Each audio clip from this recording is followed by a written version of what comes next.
Thank you, Astrid, for the introductory remarks, and thank you also for the invitation to be on the panel. As you mentioned, I will give a bit of an overview of those three buckets, in a sense, that have been alluded to by my colleague just now from the South African context.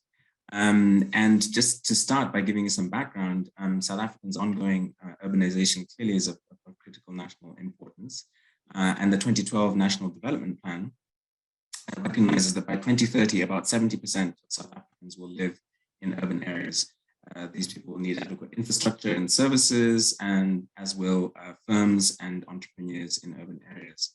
And a recent study by the National Treasury indicates that the required investment for a 10-year period beginning in 2015 in terms of infrastructure is in the neighborhood of 430 billion rand in the metros alone. And the metros are the largest cities in South Africa, the 8 largest cities. So that's about around about $40 million, let's say, $40 billion, excuse me.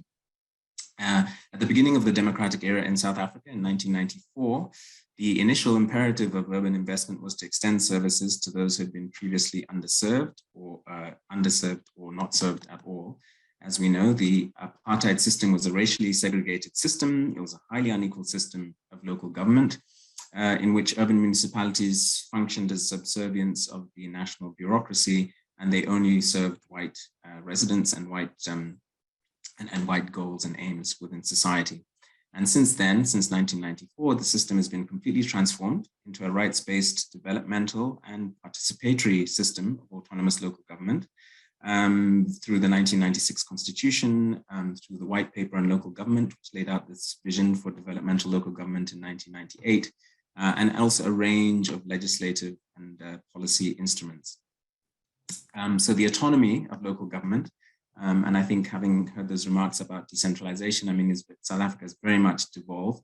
The autonomy of local government is ensured by the Constitution, and also these principles of developmental local government substantively shape and steer urban autonomy in South Africa. The Constitution provides local government with an independent resource base, but also a measure of financial autonomy. The municipalities, per the Constitution, are entitled to receive an equitable share, which typically comes to about 9% of the income tax and other tax revenue raised by national government, but also to specific grants from the national government over time in each financial year.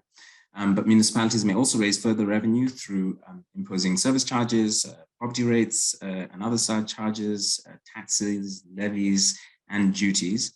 But they can also raise loans for capital and for investment purposes. The framework that South Africa has is a municipal borrowing framework, which came out of that local government white paper, which I mentioned, which was the vision for developmental local government in the country. And the goals of this framework were to leverage in private sector investment, but also to expand municipal powers to borrow for infrastructure needs. So basically, government defined the rules of the game in terms of investing, but in line with the fiscally decentralized orientation of the Constitution, to rely on market relationships then between borrowers and lenders to mobilize capital, but also to support financial discipline. And this gets at Jaffa's point about the worry about the zero-sum game, if you will. And since that policy framework was adopted in 2000 by the South African cabinet, there's been a number of important pieces of legislation. For example, the Municipal Finance Management Act, which was passed in 2003, the Municipal Systems Act and the Municipal Property Rates Act, as well as a bill in 2013, the Spatial Planning and Land Use Management Act, which gave cities control and clarified the control that they have over the land use approval processes within municipalities.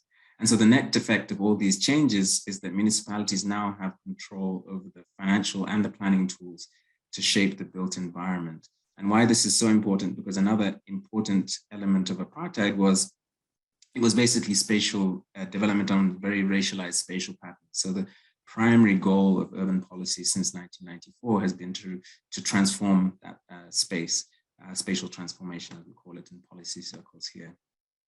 The conditions of borrowing applying to municipalities say that there's a strong foundation indeed for private sector lending to municipalities without central government guarantees. And this is a very important point, and I think applies to that zero-sum question, which is that the national government does not guarantee local government borrowing.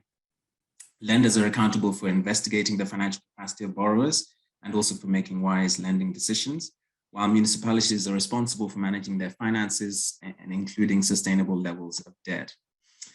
And just to go into the experience having of that borrowing environment since all the legislation has been set up, between 1998 and 2016, there's been a 51% increase in outstanding long-term municipal borrowing.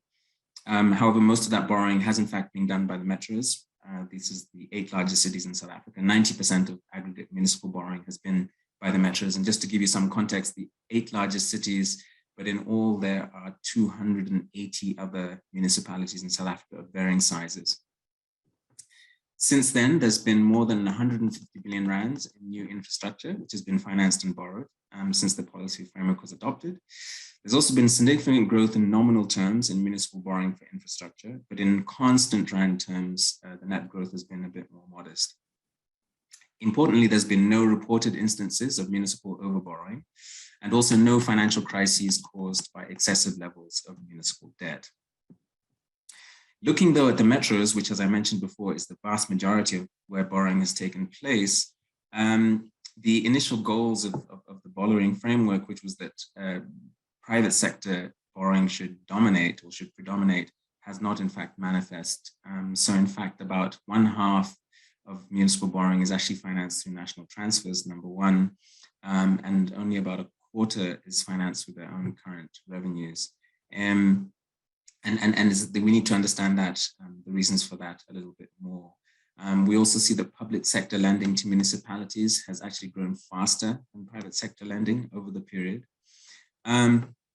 But also in looking at the situation, that the availability of short and medium term finance has not actually been the main bottleneck, but the actual biggest bottleneck has been around financing for longer term of the 30-year time horizon loan period, because that refers to, in fact, parallels the lifespan of municipal infrastructure and so on. And that would be the ideal kind of borrowing that we would like to see in terms of the infrastructure needs identified for a growing population and also for spatial transformation.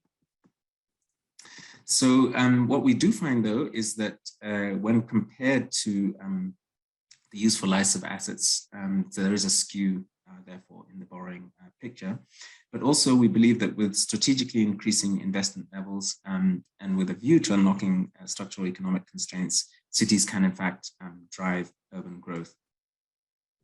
Looking at some of the lessons, perhaps, that countries can learn from South Africa, which, as we mentioned in the opening remarks, is very much decentralized and indeed devolved to a degree perhaps not seen in other countries on the continent, with a degree of both political and financial autonomy. And in fact, the 3 spheres of government, the Constitution is explicit that they are spheres of government and they're not a hierarchy, so they're co-equal spheres of government. One of the lessons is that focusing perhaps on supply side solutions may not be the optimal place to focus, when in fact the problem may be on the demand side. As we see, the borrowing has in fact been not as great as we would have expected to see, even by the metros. Number 2 is that it's not just the quantum of investment that matters. I think when the policy framework was being developed, the thinking was around the amount of that investment, but also it's the choice of infrastructure and where it's been built.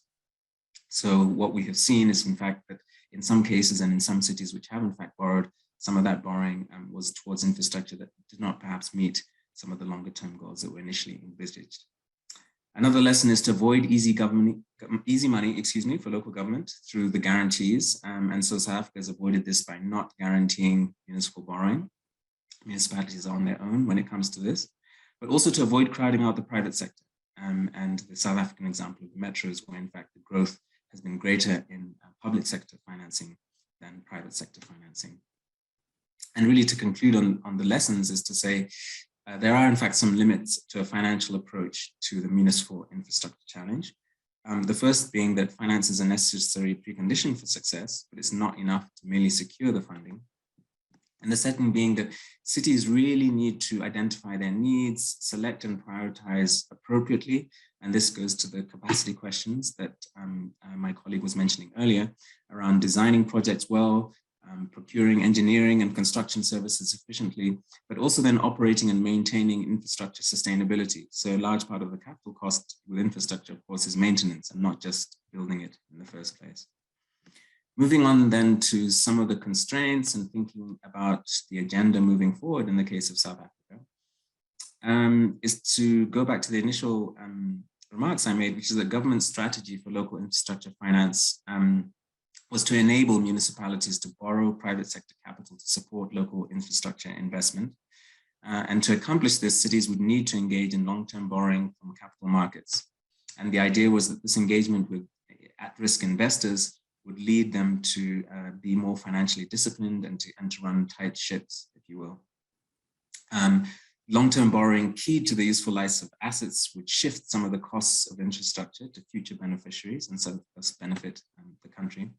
And the strategy remains essentially sound. And particularly when we see that in the economic crisis that the world has faced since 2008, and South Africa is no exception to that, that the national fiscus has been increasingly constrained.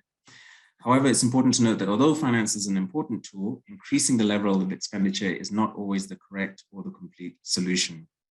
In the absence of sound local strategy and capacity, increasing expenditure can lead to more waste and inefficiency. And this is where we bring in some of those questions around the governance of urban spaces and the accountability of the public sector, as well as the actual engagement of communities in the plans that are intended for them. And we find that although financing is critical, it's also essential that municipalities develop long-term participatory strategic and financial planning processes that identify and prioritize infrastructure investment to support inclusive growth of the local as well as the national economy to accommodate a growing urban population. And I will end my remarks there. Thank you.